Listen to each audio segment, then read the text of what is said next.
At my son's funeral, his wife came up to me. "You have 1 week to leave the house. It's mine by law now." I smiled and quietly left. The next morning, 2 men in suits were standing at her door. "Good day, dear listeners. It's Clara again. I'm glad you're here with me. Please like this video and listen to my story till the end and let me know which city you're listening from. That way I can see how far my story has traveled. My name is Peggy Callahan. I'm 68 years old, and I've lived in the same White House on Maplewood Drive for 31 years. I painted the porch railings myself, planted the rose bushes along the fence, and raised my son Thomas in the bedroom with the blue curtains that still smell if you press your face into them, faintly, of the boy he used to be. Thomas was my whole world after his father, Robert, died of a heart attack 14 years ago. I don't say that with self-pity. It's simply true. He was a good man, steady, kind, a little quiet in the way that good men sometimes are. He worked in commercial real estate, drove a sensible car, called me every Sunday without fail. When he was happy, I was happy. It was that simple, and I made my peace with it being that simple. He met Dana at a conference in Columbus. She was 29 then, sharp-eyed and polished in the way of someone who has practiced being impressive. I remember the first time he brought her home for Thanksgiving. She complimented my stuffing, looked around my living room with an expression I couldn't quite name then. Not admiration, not warmth. Something more like appraisal. The way a person looks at a painting they're considering buying. I told myself I was being uncharitable. Mothers-in-law are famous for their suspicions. I swallowed my unease and passed her the cranberry sauce. They married 2 years later in a small ceremony in the backyard of this very house. I paid for the catering. Dana wore a dress that cost more than my first car. I smiled in every photograph because I loved my son, and loving him meant making room for what he chose. The first real warning sign came 6 months into the marriage. Thomas and I were having coffee on the porch, just the two of us, a Sunday morning ritual we'd kept for years. When he mentioned, a little too casually, that Dana felt the house had a lot of potential, I asked what he meant. He stirred his coffee, said she'd been looking at renovation costs, had a contractor over without telling me. I was the one living in this house. I was the one who owned this house. No one had asked me anything. When I brought it up gently with Dana that evening, she smiled. "Oh, Peggy, I just want it to be the best it can be for all of us." The words were reasonable.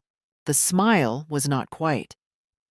After that, I started noticing smaller things. Documents left open on Thomas's laptop. Not by accident, I think now. Conversations about estate planning steered cleverly toward the subject of what would happen to the house someday. Dana asking about my health with a frequency that felt clinical rather than affectionate. The way she referred to my home.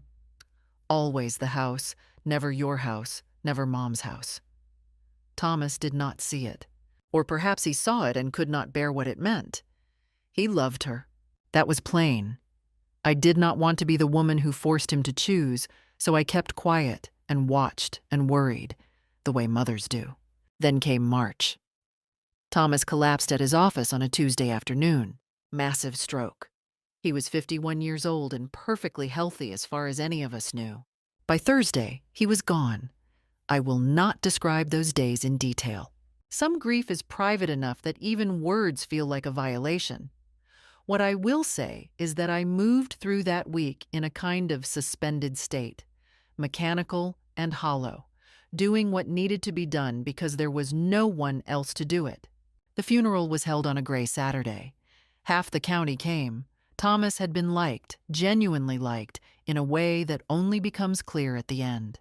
I stood by the casket and shook hands and received embraces and said, "Thank you so many times the words stopped meaning anything."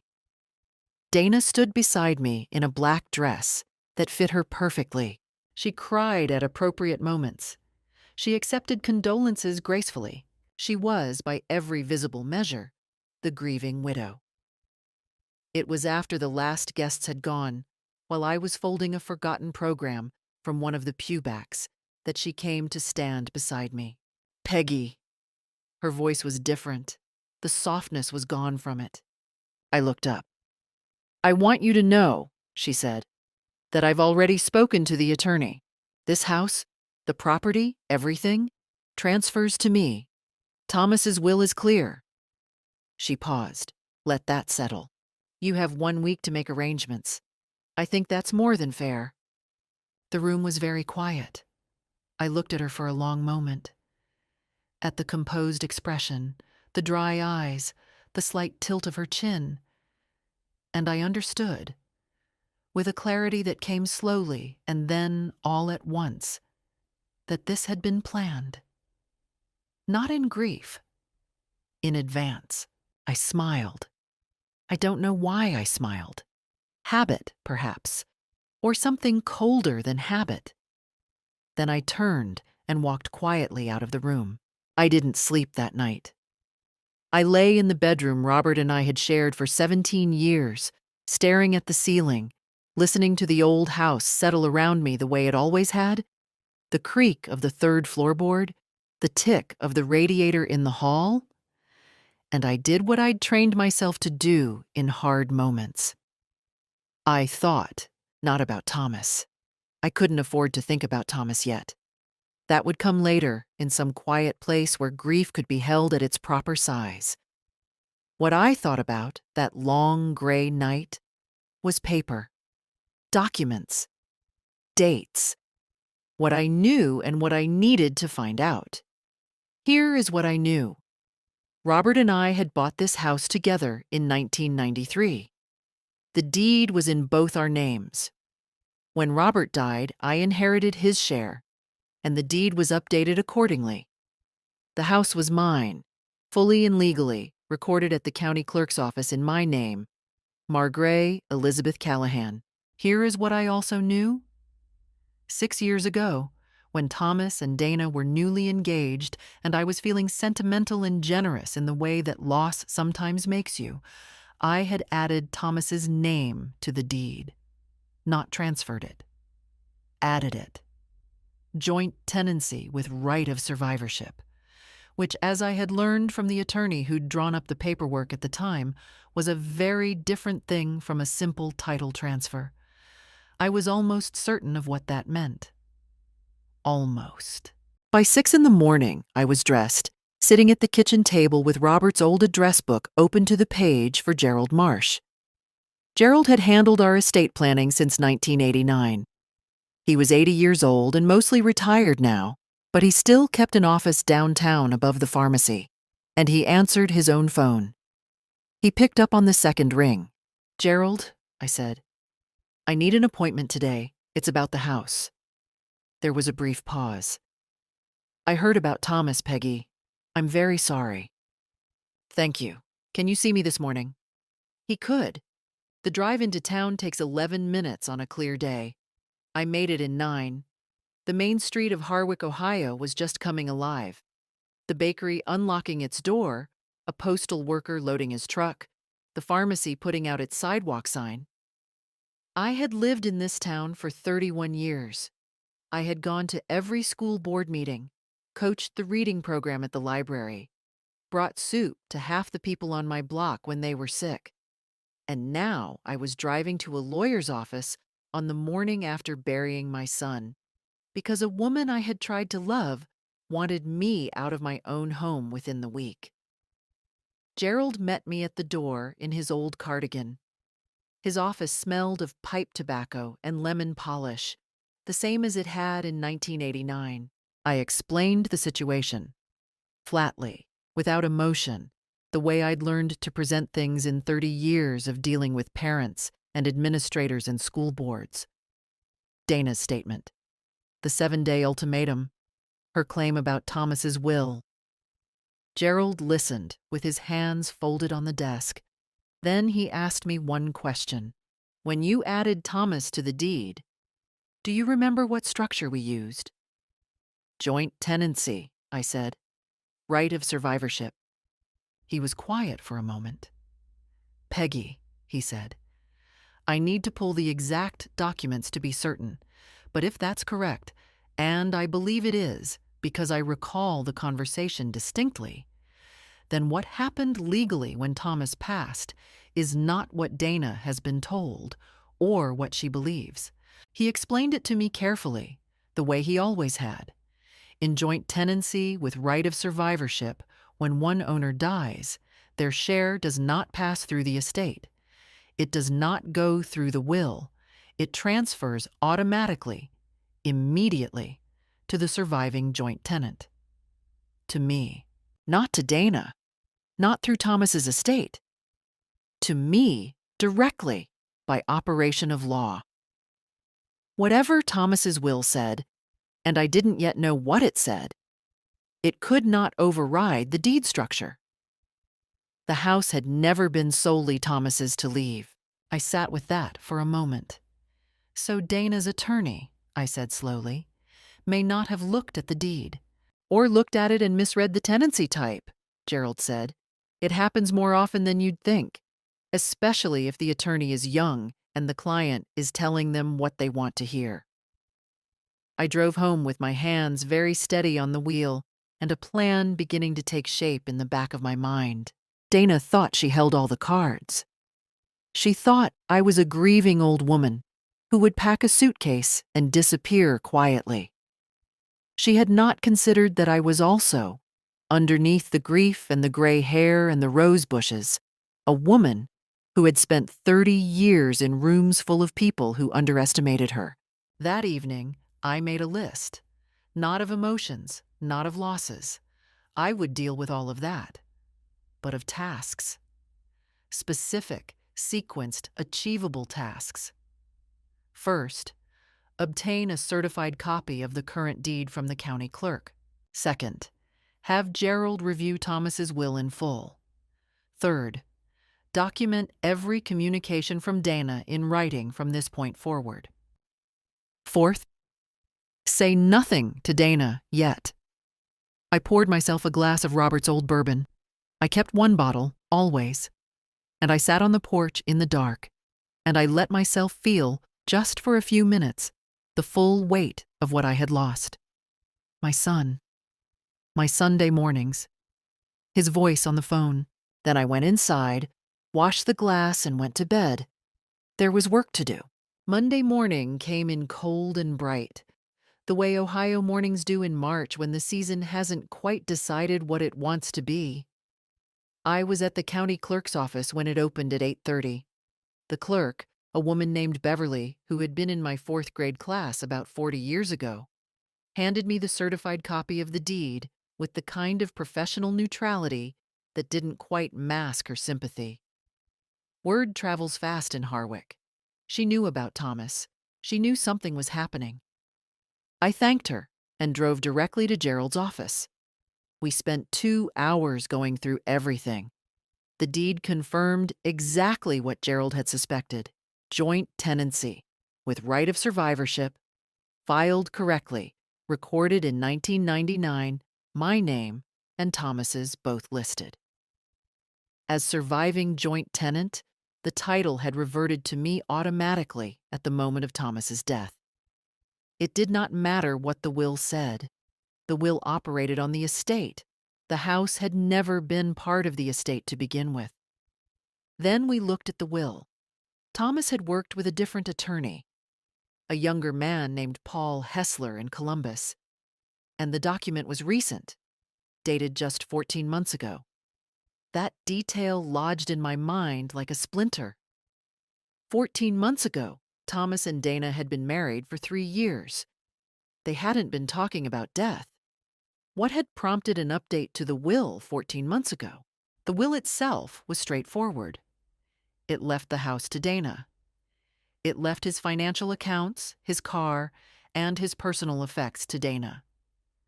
There was a modest bequest to me, $15,000, and the contents of his childhood bedroom. That was all. Gerald and I looked at each other across the desk. He clearly believed the house was his to leave, Gerald said quietly. Yes, I said, and someone may have encouraged that belief. I didn't answer that directly. I didn't need to. But the timeline was sitting in my chest like a stone. The will updated 14 months ago. The house listed as if it were entirely Thomas's. The deed structure apparently never mentioned or examined.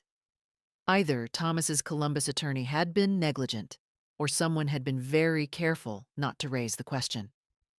I drove home and typed up a written record of Sunday's conversation.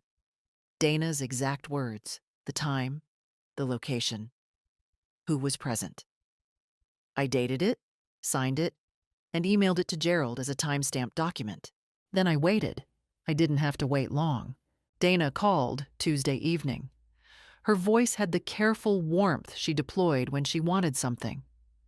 Peggy, I just wanted to check in. I know the week is almost up and I haven't heard anything about your plans. I'm trying to be patient, but I do need to start thinking about the property. I appreciate you calling, Dana, I said. I've been in touch with an attorney. A pause, short, but I heard it. Oh, good. Then you understand the situation. I'm starting to, I said. Another pause, longer. Is there something you'd like to tell me? Not yet, I said. I'll be in touch. I hung up. I could hear, in the silence after, that she was rattled. She had expected tears or pleading or quiet compliance. She had not expected an attorney and a measured voice, and not yet.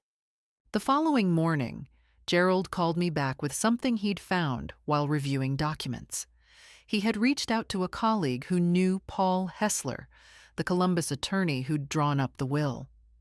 The colleague, cautiously and without violating privilege, mentioned that the will had been initiated by Dana, that she had called the office, scheduled the appointment, and been present throughout the meeting.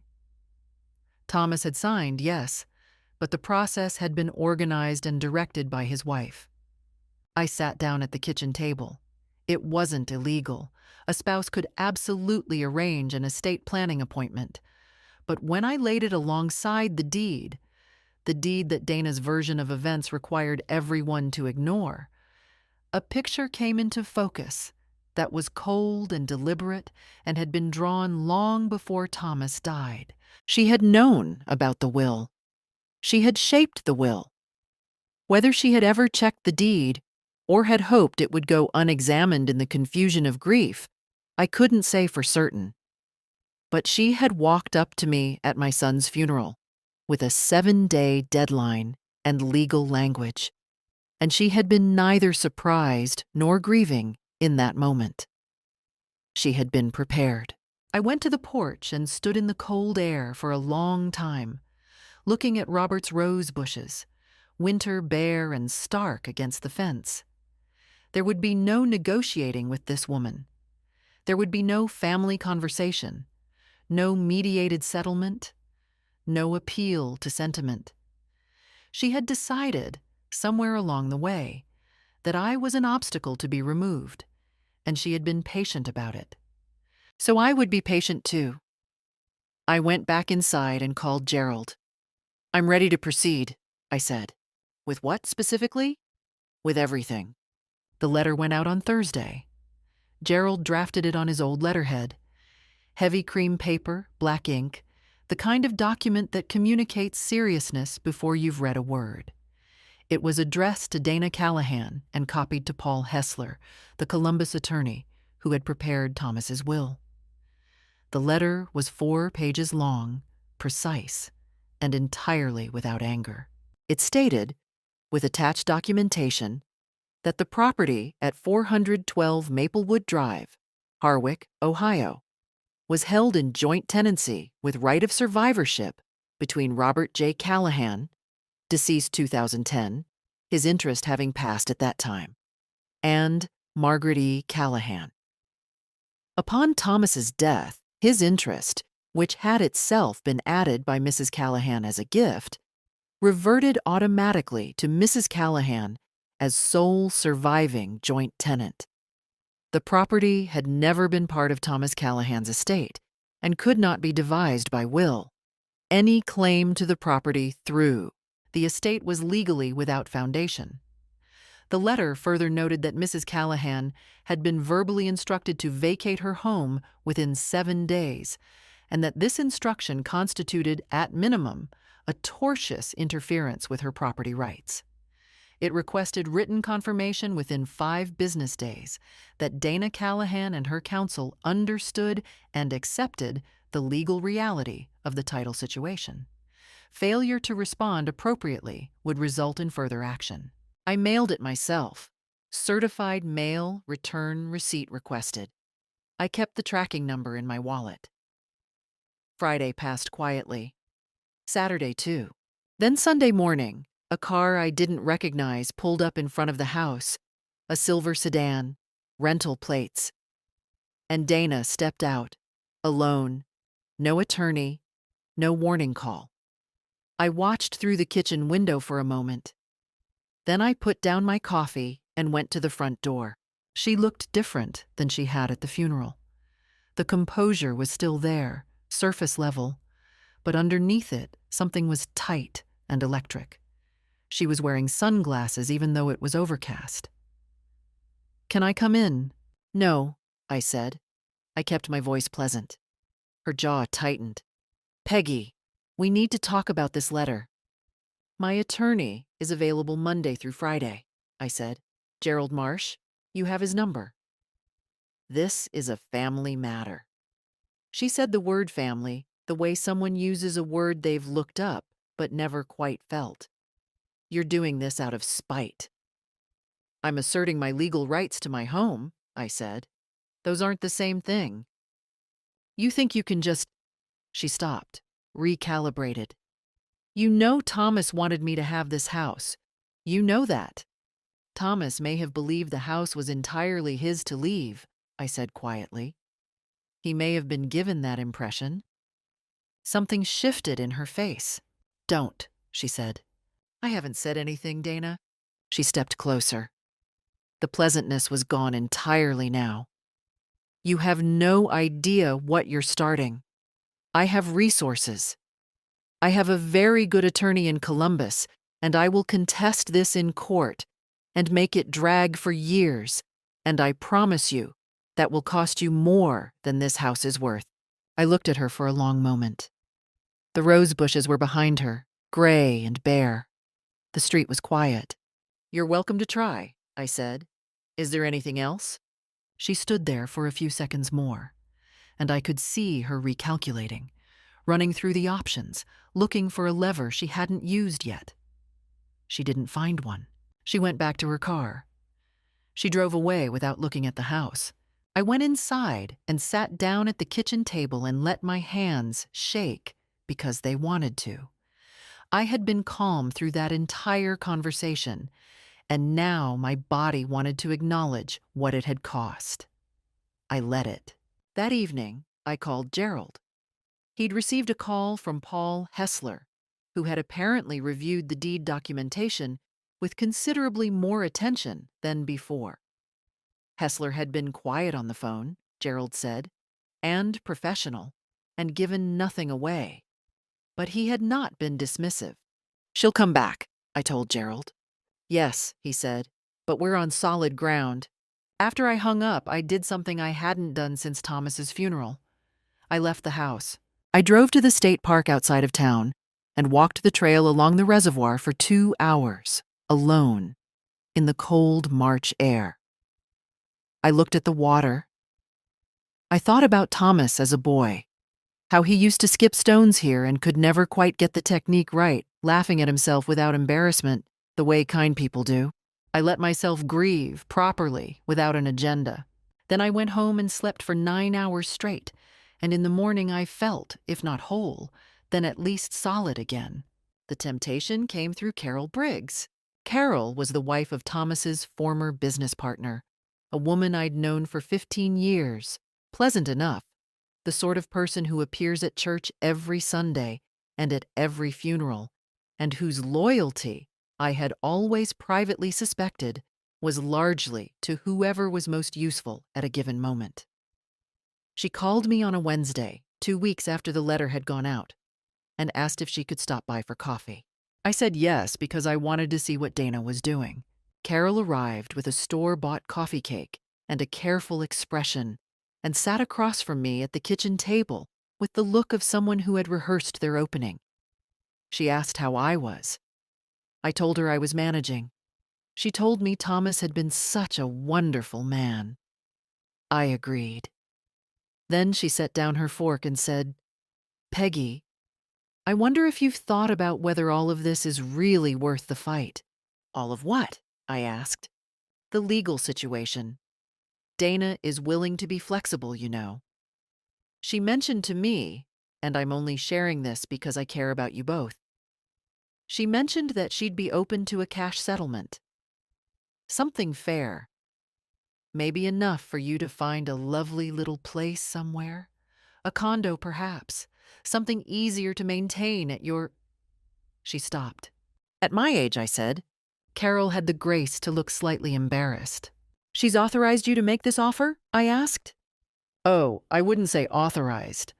More that she mentioned it in conversation, and I thought—" "Carol," I said, "if Dana has a formal offer to make, she can have her attorney send it to Gerald Marsh in writing." I refilled her coffee. "How is Jim?"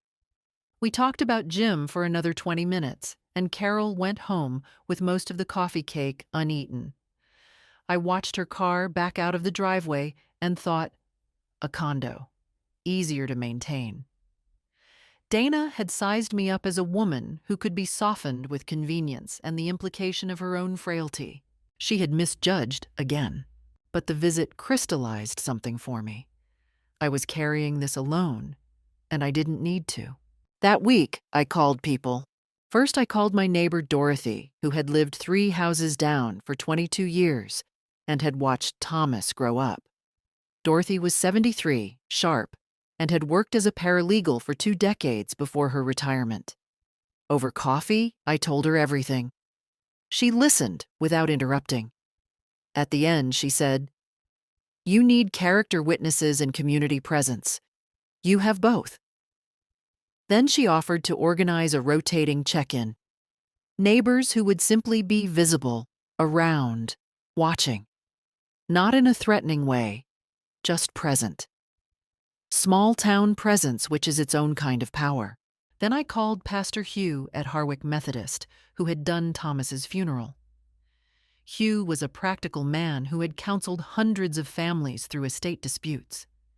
He didn't give me legal advice, but he gave me something else.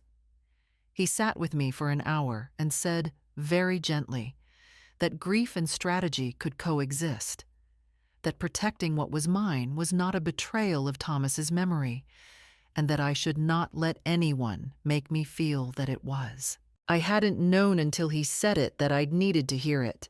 Finally, I called my daughter-in-law's sister. This requires explanation. Dana had a sister, Karen, who had been at the wedding and had afterward drifted out of contact. I had always assumed at Dana's instigation. Karen had sent me a handwritten condolence note after Thomas's death, which had surprised me enough that I'd kept it. The note was warm and genuine and included her phone number with a small penciled message. "If you ever need anything." She answered on the first ring. When I told her what Dana had done at the funeral, there was a long silence. "That sounds exactly like her," Karen said finally. "I'm so sorry, Peggy." We talked for an hour. Karen shared nothing I could use legally, but she confirmed the shape of a person I was already beginning to see clearly. A woman for whom relationships were instruments, for whom sentiment was performance, for whom other people's homes and histories were simply assets to be acquired. That evening I sat on the porch as the sun went down, and for the first time since Thomas died, I did not feel entirely alone. The house was still mine. My neighbors knew it. My pastor knew it, my attorney knew it, and somewhere in Columbus, Dana Callahan was waiting for me to run out of will. She would be waiting a long time. She came on a Saturday in April, when the first green was just beginning to show on the rose canes along the fence. I was in the garden when her car pulled up. The same silver sedan, same rental plates, which told me the Columbus apartment Dana had retreated to was not yet permanent enough for her own car. She was dressed differently this time. Softer. A gray cardigan, her hair down, no sunglasses. She was carrying something, a white bakery box tied with twine. I stood up from the rose bed and waited. "I thought we should talk," she said. "Properly this time, without attorneys." She held up the box. "I brought those lemon pastries you like, from Hennessy's." She had paid attention to the lemon pastries. She had filed that away at some point during the years she'd visited this house, and now she was deploying it. That was the word that came to me, standing in the garden with dirt on my gloves. Deploying. Not offering. Not sharing. Deploying the way you deploy a tool. "Come around to the back porch," I said. We sat at the old table where I had had Sunday morning coffee with Thomas for 15 years. Dana set out the pastries on the paper and folded her hands and looked at me with an expression she'd calibrated carefully, somewhere between grief and appeal. She was good at this. I could acknowledge that, even then. "Peggy," she said, "I think we've both been handling this badly. I was out of my mind at the funeral. I said things I shouldn't have. I was grieving." I waited. "And I understand there are some deed complications. Paul has explained it to me." She paused, letting the word complications do its quiet work, reducing what was actually a clear legal reality to something murky, contestable, manageable. "I'm not trying to take your home." "That's a different position than the one you took 3 weeks ago," I said. "I know, and I'm sorry." The apology was smooth, rehearsed, delivered with the right amount of eye contact. "But I need you to understand something. Thomas and I, we had plans. For this house. Together. It was going to be our home. Our family home." She let that word hang. Family. In the April air between us. "And I think, if you're honest with yourself, you know that he wanted me to have it." "Thomas loved you," I said. "I don't doubt that." Then, but he was also, by the time that will was written, working with information someone had given him about what he owned. I kept my voice level. "I'm not making accusations. I'm telling you what the documents show." Her expression changed. Something slid beneath the surface of it, like ice shifting under pressure you can't quite see. That's a terrible thing to say."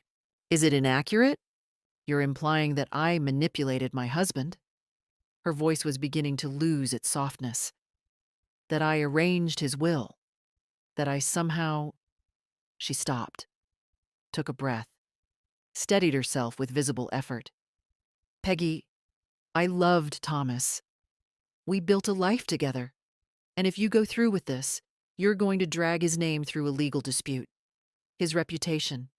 His memory. Is that really what you want? To reduce him to a court filing?" There it was, laid out flat on the table between the lemon pastries. She had pivoted, cleanly and deliberately, from sentiment to threat. The logic was simple. Love your son's memory more than you love your rights. It was the most sophisticated version of what she'd been doing since the funeral, using Thomas as a lever to move me. She had learned, apparently, that direct pressure hadn't worked, and so now she was trying something more refined. "What I want," I said quietly, "is to remain in my home. The home I have owned for 31 years. The home where I raised your husband and planted those rose bushes and painted that porch twice with my own hands and buried his father from this front door." I paused, then added, "Thomas's memory does not require me to give up what is legally mine. Those two things are not in conflict, and all you have to do to avoid a very public, very ugly court case," she said, The warmth was gone entirely now, the mask in pieces around her, and I could see the exhaustion beneath it, the frustration of someone whose best tool had just failed. Is withdraw the deed claim. I'll give you the 15,000 from the will. You can go somewhere nice. I'm trying to be generous here, Peggy. I am genuinely trying. You're trying to be expedient, I said. There's a difference. She stood up. The chair scraped back sharply on the porch boards. The pastry box was still open on the table, untouched by either of us. You know what I think? I think you were always jealous of us, of what Thomas and I had together. I think you couldn't stand that he chose someone, had his own life, moved beyond this house and this town, and— Dana, I said, you should leave now. And now you're hiding behind some deed technicality because you can't accept that he loved me and chose me and wanted me to have— Leave, please. She stopped. Something worked in her jaw. She looked around the back porch, at the worn chairs, the table with its ring stains from 30 years of coffee mugs, the garden, the house itself. With an expression so unguarded, I could see exactly what was underneath everything.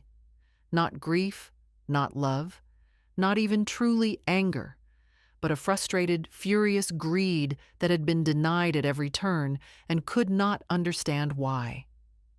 She had believed herself patient and clever and entitled, and she had run into a wall she hadn't anticipated. Then she walked back around the side of the house to her car without another word. I heard the engine start, and then the sound fading down Maplewood Drive. I sat at the table after she was gone. The lemon pastries sat in their box. I didn't touch them. After a while, I got up, closed the box carefully, and put it in the trash. Not because the pastries had done anything wrong, but because I did not want them in my kitchen. I won't pretend I was fearless. There was a cold thread of fear running through me, not of Dana exactly, but of what she was willing to do, of the things she'd said about dragging Thomas's memory into court, of the grinding months that might still lie ahead.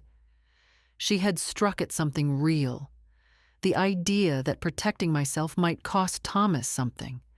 I would be lying if I said that hadn't landed. But the fear did something unexpected. Instead of hollowing me out, it clarified me. It burned away the last of my hesitation. I thought of Robert. I thought of Thomas skipping stones at the reservoir, laughing at himself. I thought of the rose bushes I'd planted the year we moved in, how they'd come back every spring without fail, bare canes turning suddenly, stubbornly, beautifully green. Not because conditions were perfect, but simply because that is what they were built to do. I went inside and called Gerald. She came, I said. She tried the quiet approach first, then emotional leverage around Thomas's memory, then a veiled threat about court, then a cash offer. Did she make any new legal claims? No, she wanted me to voluntarily withdraw the deed assertion.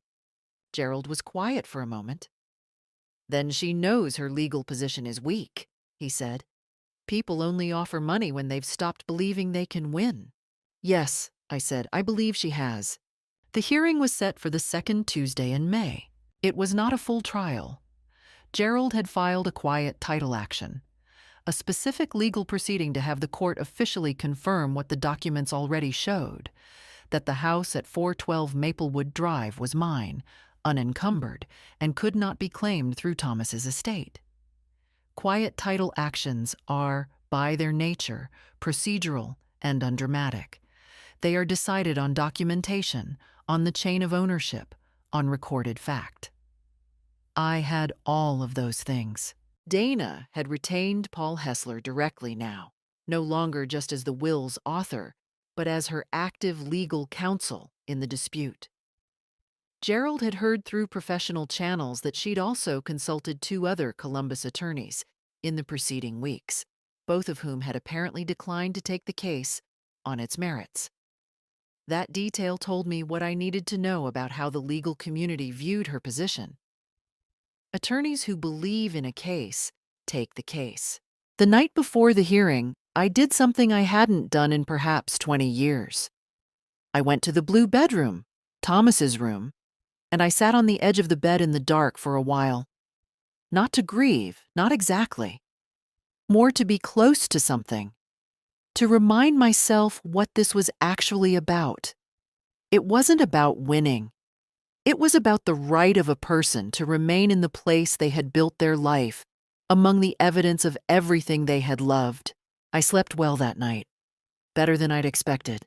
The courthouse in Harwick is a small, 2-story stone building that smells of old carpet and copying paper, and the particular stillness of rooms where consequential things are decided quietly. I'd been inside it twice in my life.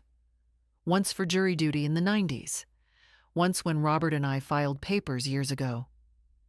I arrived 15 minutes early, with Gerald beside me, the deed documentation in a manila folder, and the kind of calm that comes not from the absence of fear, but from having lived with it long enough that it no longer has the same authority. Dorothy was in the public gallery. She had come without being asked, had simply appeared in her good coat, sitting straight-backed in the second row. I saw her when I turned around, and she gave me a small, firm nod that said everything it needed to say. 2 other neighbors were there as well, Jim and Patricia Holden, who had lived across the street for 18 years and whose children had grown up alongside Thomas. They hadn't mentioned they were coming. They had simply come. That is the thing about a community you have actually built, I thought. It shows up. Donna arrived with Hessler 6 minutes before the hearing began. She was composed, well-dressed, a dark blazer, her hair pinned back, the mask fully reinstated after the disorder of the porch conversation 2 weeks prior. She did not look at me when she entered. Hessler gave Gerald a professional nod, the kind that means nothing personally. Judge Eleanor Whitmore ran the hearing briskly. She was 65, gray-haired, with reading glasses she wore on a chain, and the bearing of a woman who had presided over this courtroom for many years and had long since stopped being impressed by anything that came before her. She had the particular quality of good judges. She listened completely, and she was impossible to perform for. Gerald presented the deed first, the original joint tenancy document from 1999, the chain of title going back to the original purchase in 1993, the clear survivorship language, the legal consequence of that structure. He was methodical and unhurried. He had done this for 50 years. Hessler had filed a written response arguing that Thomas had been unaware of the tenancy structure when the will was drafted, and that his clear testamentary intent, his expressed wish that Dana receive the property, should be given equitable consideration by the court. It was the strongest argument available to him, which is to say, it was not very strong, but it was what he had. Judge Whitmore set down Hessler's filing and looked over her glasses. "Mrs. Callahan," she said, addressing Dana directly, "when did you first become aware of the joint tenancy structure of the deed on this property?" Dana said, clearly and without hesitation, that she had only recently learned of it through the current proceedings. The judge made a note.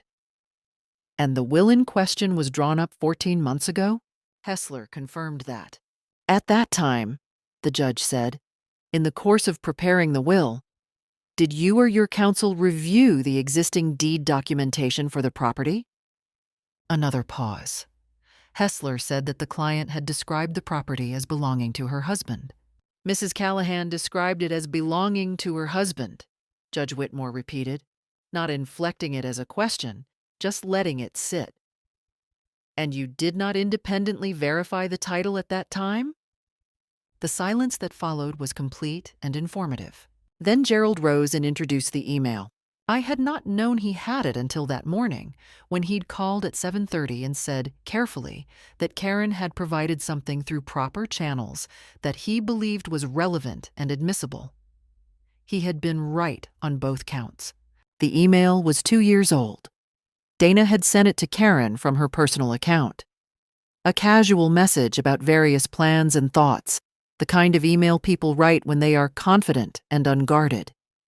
In it, Dana had referenced the Harwick property and used the phrase, "that old deed structure she set up with Robert," in the context of discussing what the house might eventually be worth. She had known. Not recently, not through these proceedings. 2 years before Thomas died, she had known the deed structure existed and had not disclosed it to Thomas's attorney and had not disclosed it to Thomas. She had known, and she had kept the knowledge to herself, and she had arranged a will that depended on everyone else not knowing. When Gerald read the relevant portion aloud in that quiet courtroom, I did not look at Dana. I looked straight ahead. But I heard the sound she made. A sharp, involuntary intake of breath, almost inaudible. "That's taken out of context," she said, loudly enough that Judge Whitmore looked up from her papers. "Mrs. Callahan," the judge said, with the patience of someone who has heard everything, "please address your comments through your counsel. She kept this from Thomas. She knew, and she never told him, and now she's using her own." "Mrs. Callahan." The judge's voice did not rise. It hardened. Hessler put his hand on Dana's arm. She shook it off with a sharp motion that was visible to everyone in the room. Her composure was gone, not cracked, but shattered, the pieces visible. Her face was flushed. She was breathing in the shallow, rapid way of someone who has just watched the ground disappear beneath a plan they had been certain was solid.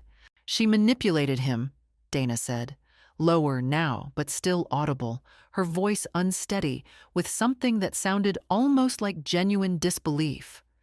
The disbelief of someone who had genuinely never considered that things might not go her way.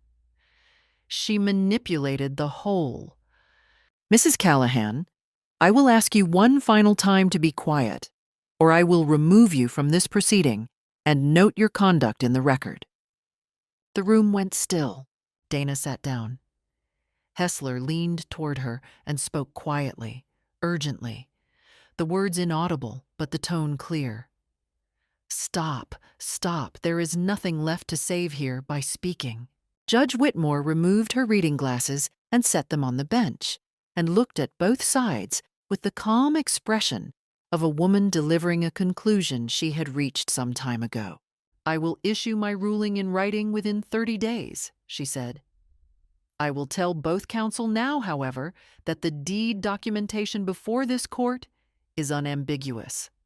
The right of survivorship operates by law, not by intent, and equitable arguments require extraordinary circumstances that have not been demonstrated here." She paused. "What has been demonstrated today raises additional questions that I intend to refer to the appropriate authorities for their consideration." She looked at Hessler when she said that. Not at Dana. At Hessler. He did not look up from the table. Court was adjourned. Outside on the courthouse steps, the May morning was brilliant, warm, generous, the kind of Ohio spring day that feels like it has been specifically arranged to make you glad to be alive. Dorothy was beside me before I'd reached the bottom step. Behind her came Jim and Patricia, and then 2 women from the library program, and then Pastor Hugh, who had apparently also come quietly and said nothing about it. I stood in the sunlight with these people around me, and I breathed in and out, slowly and deliberately, the way you breathe when something large has ended, and you need a moment before the next thing begins.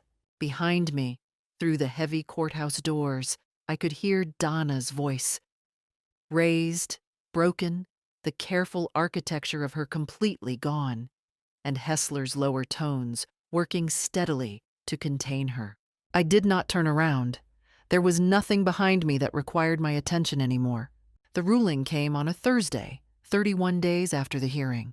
Gerald called me at 9 in the morning. He read the key language to me over the phone, in his measured, unhurried voice. The court finds that the property located at 412 Maplewood Drive, Harwick, Ohio, is vested solely in the name of Margaret Elizabeth Callahan by operation of the right of survivorship under the joint tenancy deed recorded in 1999. The property was not and could not be part of the estate of Thomas Robert Callahan. Any claims to the contrary are without legal merit and are hereby dismissed. He paused. "Congratulations, Peggy," he said. I sat down at the kitchen table, the same table where I'd sat the morning after the funeral, alone at 6 o'clock with Robert's address book open in front of me. And I let the words settle into me. The house is mine. The house has always been mine. The document now said so in language that could not be revised or disputed or managed by a better attorney. It was over. But the consequences were not finished yet. Judge Whitmore, as promised, had referred her concerns to the Ohio State Bar Association. The referral concerned Paul Hessler's failure to independently verify title before drafting a will that purported to transfer property he had not confirmed was his client's to transfer. I did not know at the time Gerald called exactly where that would lead. I would learn over the following months that Hessler received a formal reprimand and was required to complete additional professional education. He did not lose his license, but the reprimand was public record. His practice in Columbus contracted noticeably in the year that followed. As for Dana, without the house, which she had apparently intended to sell, based on a listing consultation she'd had with a Columbus realtor in February, 2 weeks before Thomas's death, which Karen eventually shared with me. Her financial situation was considerably more complicated than she'd anticipated. Thomas's life insurance had named her as beneficiary, and she received that. His car, his accounts, the contents of the house they'd rented in Columbus, all of that was hers. But the money she'd counted on from the sale of a property in Harwick's rising market was not coming. The details of what happened to Dana over the months that followed came to me in fragments, through Karen, through people who knew people in Columbus. And I will not pretend I was indifferent to them. I am human, and she had tried to take my home 9 days after I buried my son. But I did not seek those details out. I made a choice, somewhere in that period, to face forward. There was one final communication from Dana 6 weeks after the ruling. It came as a text message, my number apparently still in her phone, sent at 11:47 on a weeknight. It was not coherent, and it was not kind. It contained accusations and language I won't repeat, and a final declaration that I was a bitter, lonely woman who had destroyed Thomas's legacy out of spite. I read it once. Then I put my phone down, made myself a cup of chamomile tea, and sat on the porch in the evening air. I thought about what a response would cost me. The time, the energy, the reopening of something I had worked very hard to close. I thought about what Dana was doing, alone at midnight, sending a message like that, and what that said about what her victory had and hadn't been. I did not respond. The next morning I blocked the number. That was the last I heard from Dana Callahan. The house was quiet around me, the way it had always been. The third floorboard creaking, the radiator ticking in the hall, the rose bushes outside doing whatever rose bushes do in the dark when no one is watching. Returning. Always returning. Summer came. I had the porch repainted. Not because it needed it exactly, but because I wanted to mark the beginning of something. To do something with my hands that was about making rather than defending. I chose the same white as always, but with a soft gray for the trim I'd been thinking about for years. Robert's color, nearly. He'd always liked that gray. Dorothy came over when I was finishing the trim and brought iced tea and sat on the steps and talked with me in the easy way of old friends who have been through something together. We talked about Thomas, about Robert, about the town. Normal things. Life-sized things. I went back to the library that summer. I had run the adult literacy program there for 12 years before semi-retiring, and they had been limping along with reduced hours. I offered to come back twice a week. By September, we had 9 students and a waiting list. I planted a kitchen garden along the side of the house. Tomatoes, basil, 3 kinds of lettuce. Using seeds I'd been saving in a tin on the windowsill for years, always meaning to use them. The tomatoes were spectacular. I brought bags of them to neighbors and to the church and kept a bowl full on the kitchen table until October. In August, my cousin Elaine came from Tennessee for 2 weeks and stayed in the blue bedroom, Thomas's old room, and we stayed up late every night talking and laughing in a way I hadn't done in years. She said on her last night that I seemed lighter than before, more like myself. I think she was right. News of Dana came occasionally, without my seeking it. Karen called every month or 2. We had developed out of all of this an unexpected friendship. Through her, I learned that Dana had moved twice in the year after the ruling, first to a smaller Columbus apartment, then to Cincinnati. There had been a relationship that didn't last, a job that ended. The arc of it was not triumphant. I didn't gloat, or I tried not to. I've decided not to judge myself too harshly for that. What I felt, more than satisfaction, was something quieter. A sense that choices had produced their natural consequences the way they generally do, given enough time. She had treated people as instruments, planned around a death, looked at a woman's home and seen only an asset. Those were not mistakes of strategy. She had been quite strategic, but of character. And character tends to catch up. The rose bushes bloomed in June, late, as they sometimes are after a hard spring, full and extravagant, the way they do when properly tended.